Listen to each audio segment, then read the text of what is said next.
Welcome to the 707, a weekly half-hour program produced by KRCB, a service of NorCal Public Media.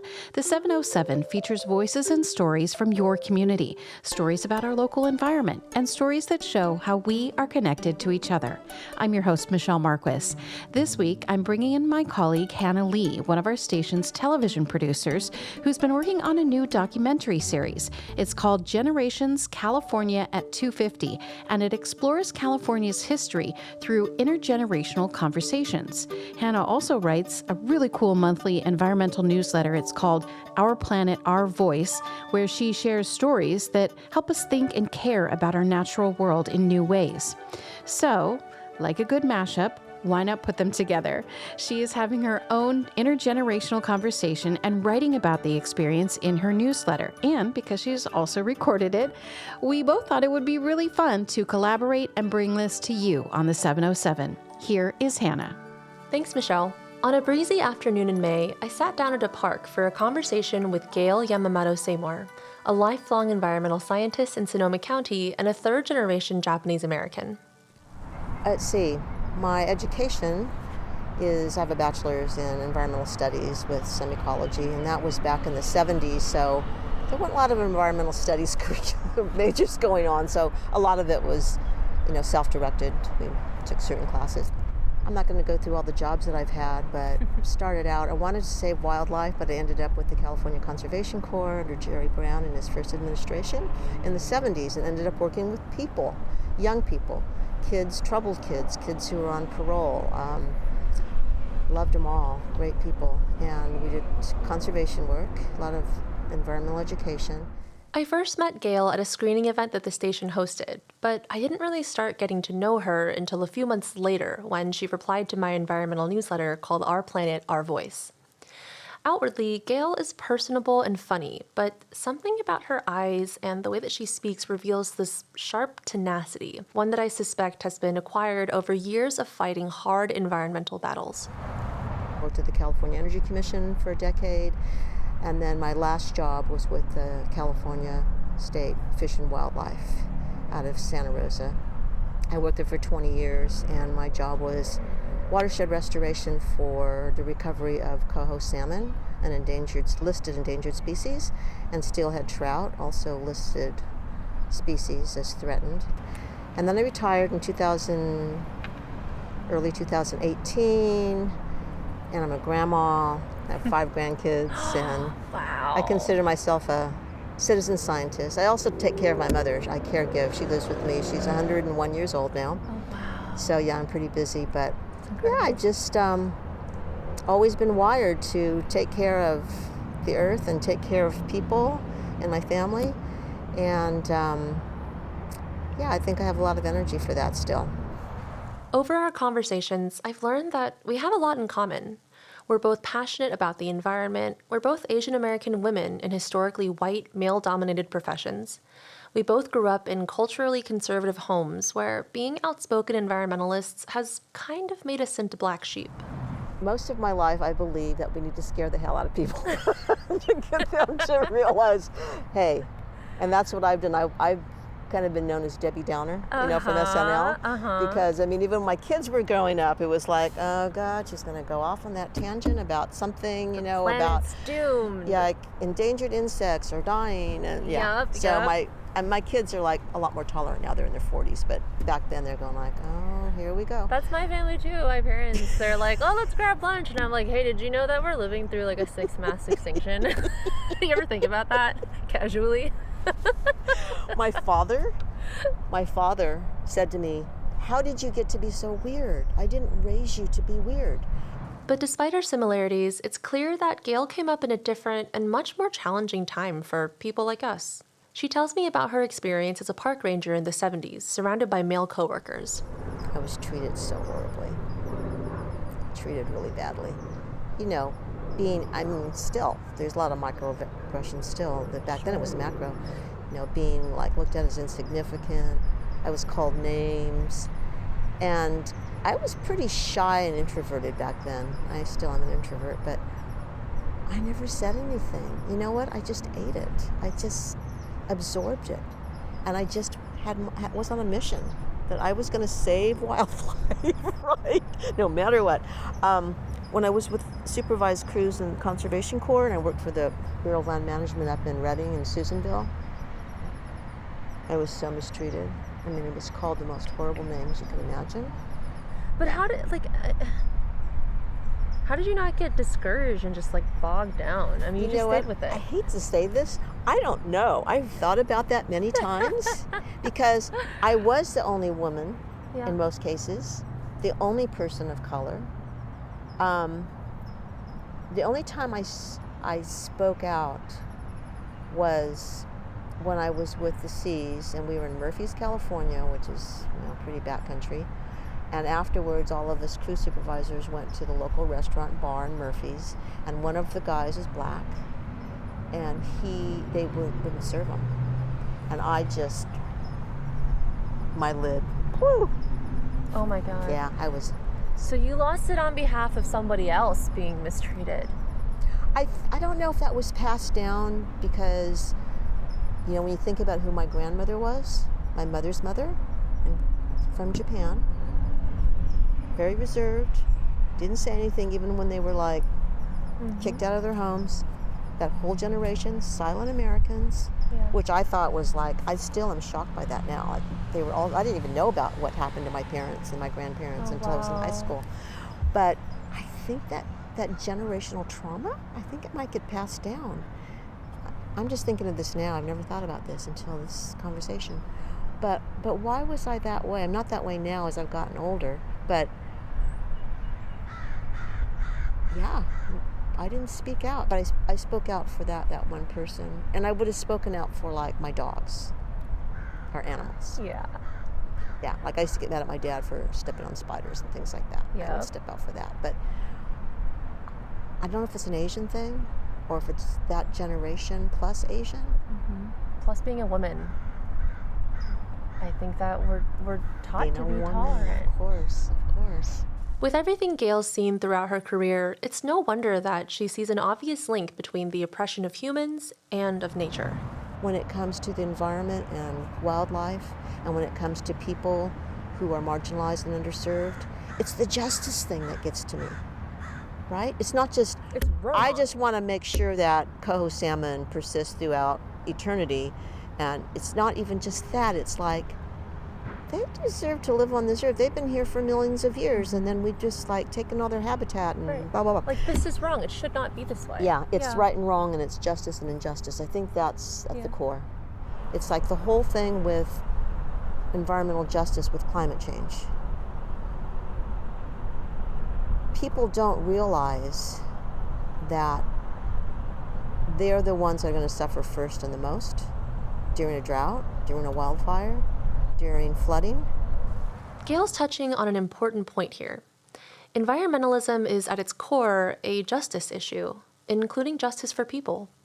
It's a perspective that she constantly brought into her work, and it's what allowed her to make inroads with communities that haven't always welcomed eco-warriors.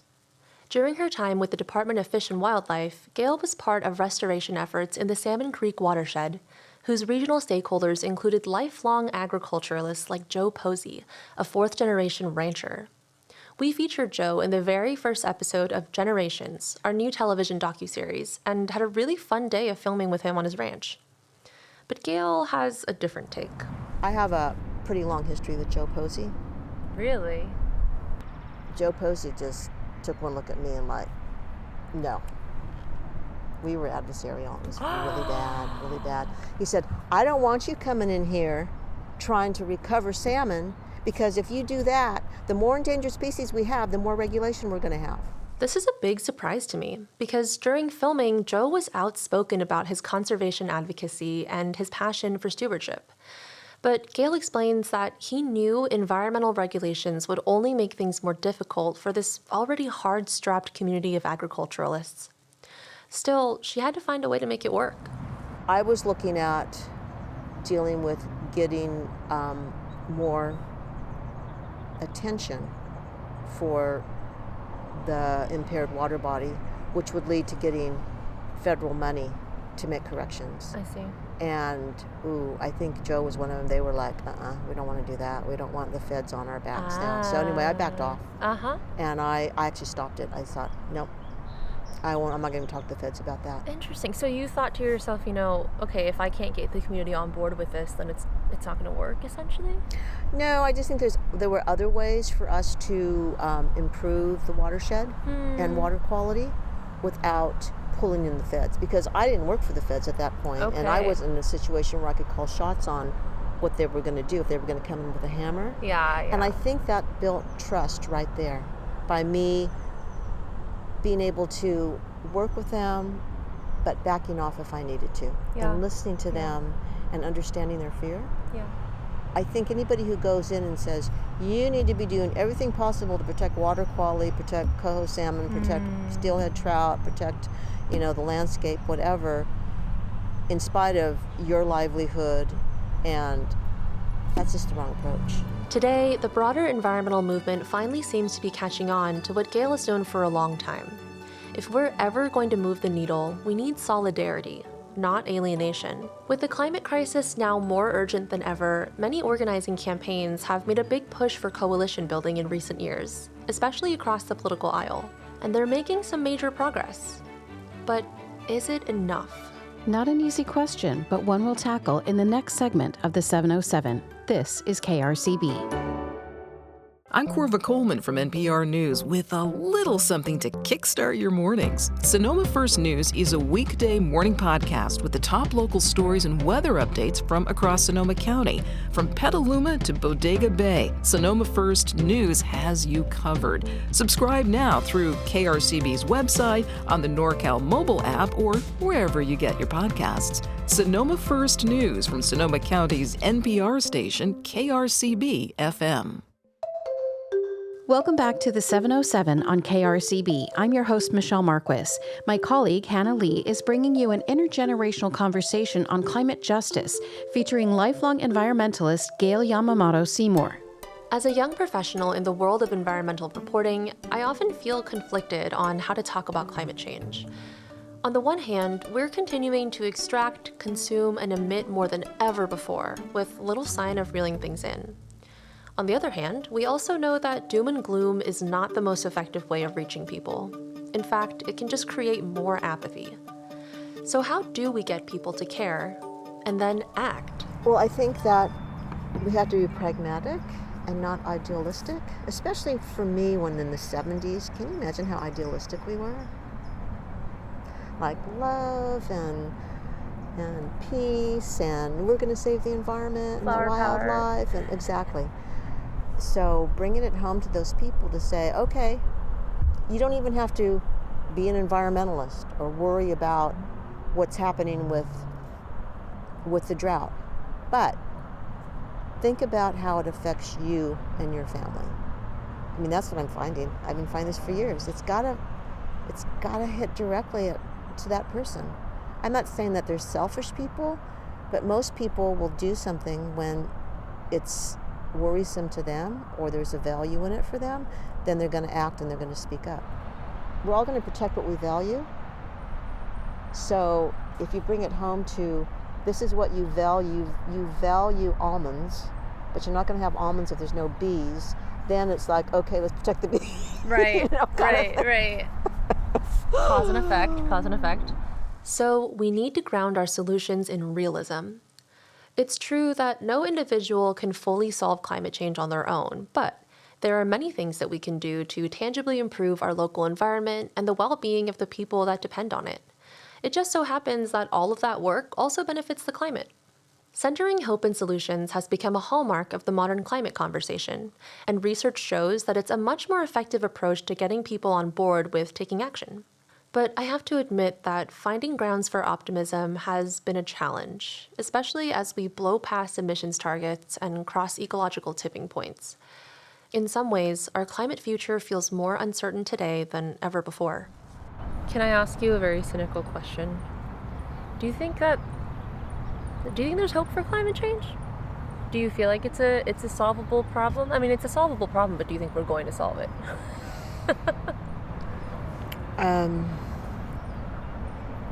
No. I think that For one thing, even if we stopped all greenhouse gas emissions right now and everybody did the right thing, what we've done to this planet since the beginning of the Industrial Revolution in the 1850s, we can't undo that. We can't, the harm's been done. Now, we could slow things down. We can't give up. We can slow things down so that it doesn't continue to get worse and worse and worse. Maybe we can somehow try to level it off somehow. We're still going to have fires, we're still going to have floods, we're still going to have atmospheric rivers, but no, I don't think so. Okay, so that maybe wasn't the answer that I was hoping for. But knowing Gail, it also doesn't come as a surprise. I mean, she's definitely not one to sugarcoat. And weirdly enough, it's actually kind of refreshing to hear Gail, a parent and a grandmother to 5 little ones, say that she doesn't necessarily feel hopeful about the future of climate change. Because at the end of the day, she still does the work. Between spearheading environmental working groups, attending NAACP meetings, and caregiving full-time for her 101-year-old mother, Gail might be busier than I am. And she's not slowing down.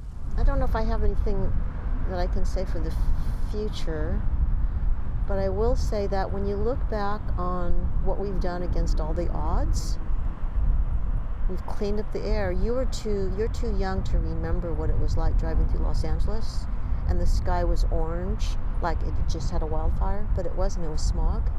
I remember that. And we cleaned it up. We did get cleaner cars. Now we have probably more cars, but we got cleaner cars. And you know, EVs are happening, right? I'm happy about it's not enough, and there's still not enough infrastructure, but I didn't think we'd get to the point we're at now when I worked at the Energy Commission, especially after that mandate was killed. I thought we're done. And things like, here's another great thing that I was not involved in. It was before my time at the Energy Commission. So back then, I remember Jerry Brown was really against nuclear power. But with the growing population in California, it's like, okay, I think we need a new power plant to produce more energy, more electricity. Well, Charles Imbrecht, who was the executive director of the Energy Commission back then, said, no, we don't need a new power plant. We need conservation. So double pane windows, insulating in your attic and your walls, and all those, I think it was Title 14 or something. The Energy Commission California pushed all that, made it happen. There were mandates that, you know, when you build new houses, you've got to put double pane windows in. And guess what? They didn't have to build another power plant because of that conservation. So there are things that have been successful that we could look back on and still fight for. Well, I think about the ozone layer. Hole in the ozone. Yeah. Yes. Big exactly. one. Yeah. Yeah, it's like, okay, maybe we're uncertain about where we're heading in the future, but we can look back at wins and think about, well, what if we applied that to down a mass scale? Yeah. Yep. And also, you know what I do see? And maybe it's just because I'm in blue Sonoma County, California, it just seems like the kids are really more in tune, definitely than when I was a kid, in the environment. They know what's going on with climate change. They know, people aren't keeping that from them.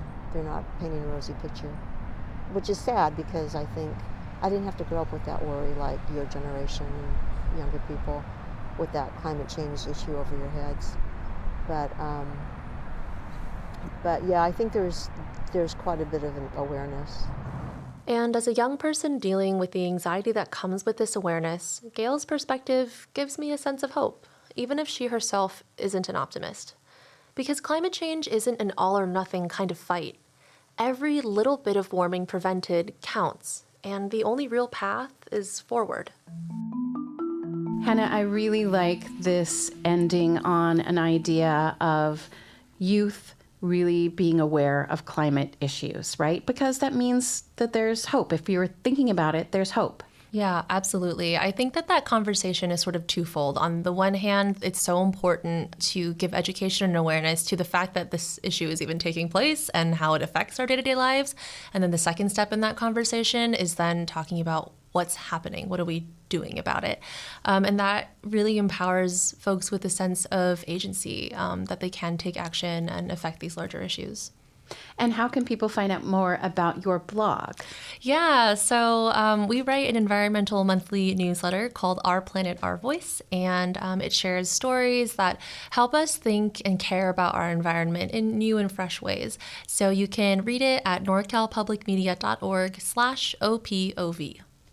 And this also links to the project that you've been working on. Tell me about that one. At television production here at NorCal, we have been working on a 6-episode documentary series. It's called Generations, California at 250, and it tells stories of California's history and communities through intergenerational conversations. So that show, you can catch it live on KRCB TV, or you can stream it on PBS Passport. I'm your host, producer, and editor of this program, Michelle Marques. Story and interview for today's episode by Hannah Lee. This show is a service of NorCal Public Media. Our president and CEO is Darren Lachelle.